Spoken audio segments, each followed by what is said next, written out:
আসসালামু আলাইকুম সুপ্রিয় দর্শক, এই মুহূর্তে একটা ব্রেকিং নিউজ এবং সবচেয়ে গুরুত্বপূর্ণ একটা খবর হচ্ছে ইরান যুক্তরাষ্ট্রের চুক্তি নিয়ে। ইতিমধ্যে আপনারা সবাই জেনে গেছেন যে ইরান যুক্তরাষ্ট্রের একটা চুক্তি হতে যাচ্ছে কলম্বোতে। দীর্ঘদিন দুই দেশের মধ্যে যুদ্ধ চলমান রয়েছিল এবং যুদ্ধবিরতিও অনেক দিন ছিল, এবং এই যুদ্ধবিরতির মধ্যেই দুই দেশের উপর পাল্টাপাল্টি হামলার হুঁশিয়ারি এবং দুই দেশের মধ্যেই বারবার শর্ত দিয়েছে। যুক্তরাষ্ট্র যে শর্তগুলো দিয়েছিল ইরান একটা কথাই বলেছে, তারা দরকার হলে মরে যাবে, শহীদ হবে, তবুও যুক্তরাষ্ট্রের একটা দাবি দেওয়া তারা মানবে না। এবং যুক্তরাষ্ট্র যেই দাবি দেওয়াগুলো করেছে সেগুলো একটা অযৌক্তিক এবং অযথা, এমনটাই কিন্তু বলেছিল ইরান। এবং কি ইরান যুক্তরাষ্ট্রের মধ্যে যখন যুদ্ধবিরতি চলমান রয়েছিল, আপনারা সবাই তখন দেখেছেন যে পাকিস্তানের একটা বৈঠক হয়েছে, এবং পাকিস্তানে বৈঠক হওয়ার পর সেখানে যুক্তরাষ্ট্র যেই দাবি দাওয়াগুলো করেছে সেগুলোর সাথে সাথেই প্রত্যাখ্যান করে ইরান চলে গেছে। ইরান একটা কথাই স্পষ্টভাবে বলে দিয়েছে যে যুক্তরাষ্ট্রের কোনো দাবি দেওয়া মানবে না। এমনকি এটা যদি যুদ্ধবিরতি চিরদিনের জন্য বন্ধ হয় এবং দুই দেশের মধ্যে যদি শান্তি প্রতিষ্ঠা করতে চাই, তাহলে ইরানের যেই দাবি দাওয়াগুলো সেগুলোই মানতে হবে। ইরান একটা কথাই বলেছে যে তারা দরকার হলে মরে গিয়ে শহীদ হবে, তবুও ইহুদিদের কাছে এবং যুক্তরাষ্ট্রের কাছে, নেতানিয়াহুর কাছে মাথা নত করবে না। আজকে কিন্তু সেটাই প্রমাণিত হলো। আজকে সারা বিশ্বকে দেখিয়ে দিল ইরান যে ইরান কি জিনিস। ডোনাল্ড ট্রাম্প কিন্তু হতাশ হয়ে গেছে। ডোনাল্ড ট্রাম্প জানে যে ইরানের সাথে 3 দিনের জন্য যুদ্ধ করতে গিয়ে দীর্ঘ 2 থেকে 3 মাস যুদ্ধ চালিয়েছে, আর সে সময় মধ্যপ্রাচ্যের মধ্যে কি ভয়ঙ্কর পরিস্থিতি হয়েছিল, এবং মার্কিন যুক্তরাষ্ট্রের যে ঘাঁটিগুলো আছিল সেই ঘাঁটিগুলা তছনছ করে দিয়েছিল ইরান। একটা কথায় বলা যায়, মার্কিন যুক্তরাষ্ট্রের ঘাঁটি একদম মাটির সাথে গুঁড়িয়ে দিয়েছে। সে সময় তারা হতাশ হয়ে গেছিল, ডোনাল্ড ট্রাম্প হতাশ হয়ে গেছিল। আরও হতাশ হওয়ার কিছু কারণ আছে। সে সময় ইরান বলেছিল যে তারা যুদ্ধবিরতি চায় না, তারা যুদ্ধ করে তারা জয়লাভ করবে এবং বিজয় অর্জন করবে, কারণ তারা দীর্ঘদিন যুদ্ধ করবে সেই সব ক্ষমতা তাদের রয়েছে। ডোনাল্ড ট্রাম্প তো ভেবেছিল যে আমরা 2 থেকে 3 দিন যুদ্ধ করব, ইরান তাদের কাছে আত্মসমর্পণ করবে, আর ডোনাল্ড ট্রাম্প বিজয় হয়ে সেটা সারা বিশ্বকে জানাবে। কিন্তু তার বিপরীতে উল্টো হয়ে গেছে। যুক্তরাষ্ট্র নেতানিয়াহুর বুদ্ধি ধরে, মানে নেতানিয়াহুর পাল্লাই পড়ে ডোনাল্ড ট্রাম্প যে ভুল করেছে সেটা কিন্তু ভুলের মাসুল তিনি দিয়েছে, এবং তিনি কিন্তু সেটা জানেন। এখন বাধ্য হয়ে এবং ইরানের যেই দাবি দাওয়াগুলো সেইগুলো মেনে নিয়ে বাধ্য হয়ে তিনি ইরানের সাথে সমঝোতা করছে এবং ইরানের সাথে চুক্তি করছে। ডোনাল্ড ট্রাম্পের 2টা পথ ছিল। একটা হচ্ছে পাকিস্তান, এবং পাকিস্তানকে যখন বারবার বলা হয়েছে যে আপনারা এই যুদ্ধ বন্ধ করেন, এই যুদ্ধ বিরতি দেন এবং ইরানকে বোঝান, ইরান কোনোভাবেই পাকিস্তানের কথা না মেনে তার একদম যখন হুঁশিয়ারি দিয়েছিল, তারপরে তিনি অনেক বিকল্প পথ খুঁজছিলেন যে এখন যেহেতু পাকিস্তান দিয়ে হলো না, এখন কোন দেশ সাথে আলোচনা করা যায় এবং কোন দেশের সাথে আলোচনা করে এই ইরানকে দমানো যায় এবং ইরানকে বোঝানো যায়। তিনি একটা চিন্তা ভাবনা করলেন যে রাশিয়া, এবং রাশিয়ার ভ্লাদিমির পুতিনের সাথে কথা বলেছেন, কিন্তু আসলে কথা বলার পরেও কোনো কাজ হচ্ছে না। বাধ্য হয়ে চীনের দ্বারস্থ হলেন, এবং চীনি প্রেসিডেন্ট শি জিনপিং, তার সাথে তিনি বৈঠক করলেন, আলোচনা করলেন, তাকে বোঝালেন যে ইরানকে বোঝান। সে সময় একটা আশ্বাস দিয়েছিল যে ইরানের আমরা বোঝাচ্ছি, বা ইরান এটা অল্প দিনের মধ্যে যুদ্ধবিরতি চুক্তি এটা মানবে, কিন্তু লাস্ট পর্যন্ত কোনোভাবেই হলো না। তখন তিনি সামাজিক যোগাযোগ মাধ্যমে নানা ধরনের হুমকি ধামকি, এবং ইরানকে পৃথিবীর মানচিত্র থেকে শেষ করে দেবে, ইরানকে পৃথিবীর মানচিত্র থেকে একদম গুড়িয়ে দেবে, এবং তাদেরকে বিভিন্ন জায়গায় ধ্বংস করে দেওয়া হবে, এরকম ধরনের বার্তা দিয়েছিল ডোনাল্ড ট্রাম্প। এমনকি ইরানের একটি জায়গায় হামলা করেছে, সেই হামলা করার সাথে সাথে মধ্যপ্রাচ্যের এই জর্ডান, কুয়েত এবং বাহরাইন এইগুলোর মধ্যে হামলা করেছে, এবং 21টি ক্ষেপণাস্ত্র নিক্ষেপ করেছে সেই মধ্যপ্রাচ্যের দেশগুলোর মধ্যে। তারপরেই কিন্তু ডোনাল্ড ট্রাম্পের মধ্যে আরও হতাশা এসেছে। ডোনাল্ড ট্রাম্পের মধ্যে কেন হতাশা এসেছে?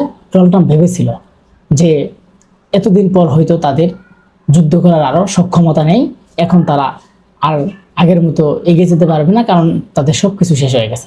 এখন হয়তো ডোনাল্ড ট্রাম্প একটা চিন্তা করেছিল যে একটা কোনো কিছু একটা বোমা মারে বা একটা ক্ষেপণাস্ত্র নিক্ষেপ করে দেখি যে ইরান আসলে কতটুকু পাওয়ার আছে বা ইরান কত সক্ষমতা আছে।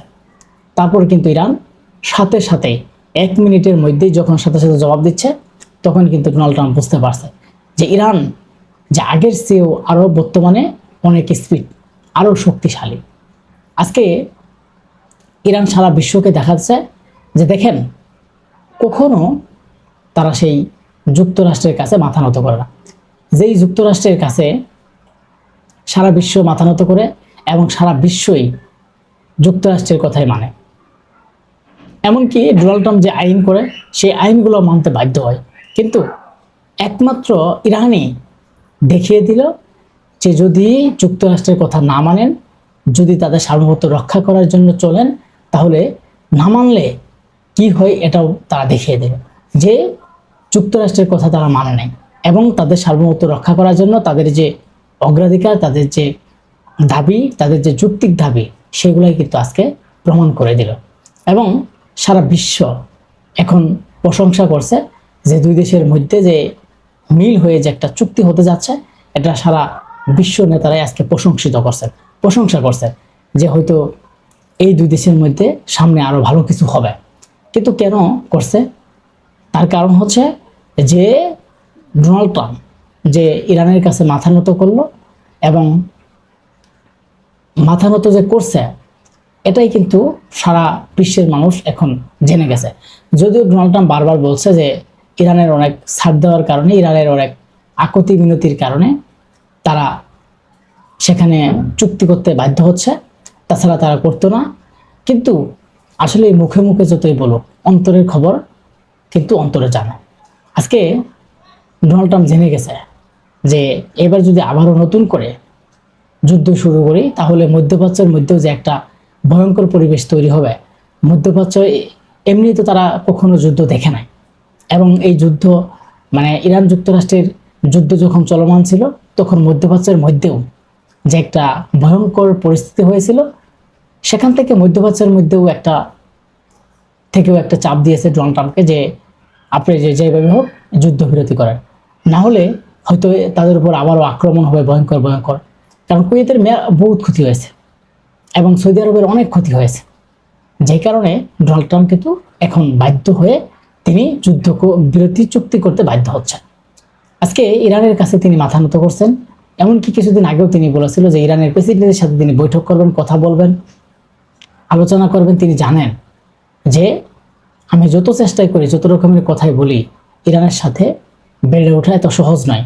এমনকি তিনি এখন সত্যটা প্রকাশ করছেন যে নেতানিয়াহু বারবার বলছে যে যুক্তরাষ্ট্রের বিরুদ্ধে কথা বলছে, যে যুক্তরাষ্ট্র বিভিন্ন বিষয় নিয়ে মন্তব্য করছে, যে যুক্তরাষ্ট্র তাদেরকে ছেড়ে এবং এটা অযথা চুক্তি করলো তাদের স্বার্থের জন্য, কিন্তু নেতানিয়াহুর দিকে তাকালো না। এখন নেতানিয়াহু দিশাহারা হয়ে গেছে, একে বেকায়দায় পড়ছে, যেখানে নেতানিয়াহুর কারণেই এই যুদ্ধ আজকে যুক্তরাষ্ট্র থেকে মধ্যপ্রাচ্যের মধ্যে ছড়িয়ে পড়েছে। আর সেই নেতানিয়াহুকে বাদ দিয়ে এখন ইরানের সাথে সমঝোতায় এবং চুক্তিতে পৌঁছেছেন ডোনাল্ড ট্রাম্প। এবং ডোনাল্ড ট্রাম্প এখন বলছে তিনি যদি ইসরায়েলের পাশে না থাকতো এবং ইসরায়েলের সাথে না থাকতো, তাহলে হয়তো আজকে ইসরায়েলের অবস্থা আরও খারাপ হয়ে যেত, এমনকি তাদের অস্তিত্ব শেষ হয়ে যেত। এখনও যদি ইসরায়েল সেটা না মেনে এবং এখনও যদি তাদের যেই বক্তব্যগুলো সেগুলো যদি প্রত্যাহার করে ইরানের পক্ষে না আসে এবং লেবাননে যদি আক্রমণ করার এখনও বন্ধ না করে, তাহলে নেতানিয়াহুর উপরেও কিন্তু ভবিষ্যৎ এমন একটা হবে যে তিনি কান্নাকাটি ছাড়া তার কোনো উপায় নেই। আজকে তিনি ভয় পাচ্ছেন। তিনি এতদিন একটা সঙ্গী পেয়েছিলেন, যে যখনই তারা যুদ্ধ করেছে, বিভিন্ন জায়গায় করেছে, তখন একটা সঙ্গী পেয়েছিলেন। সেই সঙ্গীরা হচ্ছে ডোনাল্ড ট্রাম্প। আজকে সেই সঙ্গীরা যখন তাদের কাছ থেকে হারিয়ে যাচ্ছে এবং সঙ্গীরা যখন দূরে যাচ্ছে, তখন তাদের মধ্যে একটা হতাশা কাজ করছে। আজকে নেতানিয়াহু এখন হতাশ এবং ইরান বিশ্বকে জয় করেছে এবং বিশ্বকে দেখিয়ে দিল ইরান যে তারা যত বড়ই ছোট দেশ হোক না কেন, যতই ছোট শক্তিশালী বা শক্তিশালী কম হোক না কেন, যুক্তরাষ্ট্র তারা কখনো যুক্তরাষ্ট্রের কাছে মাথা নত করবে না। এমনকি দেখিয়ে দিল যে ইরান মাথা নত করে নাই, করবে না।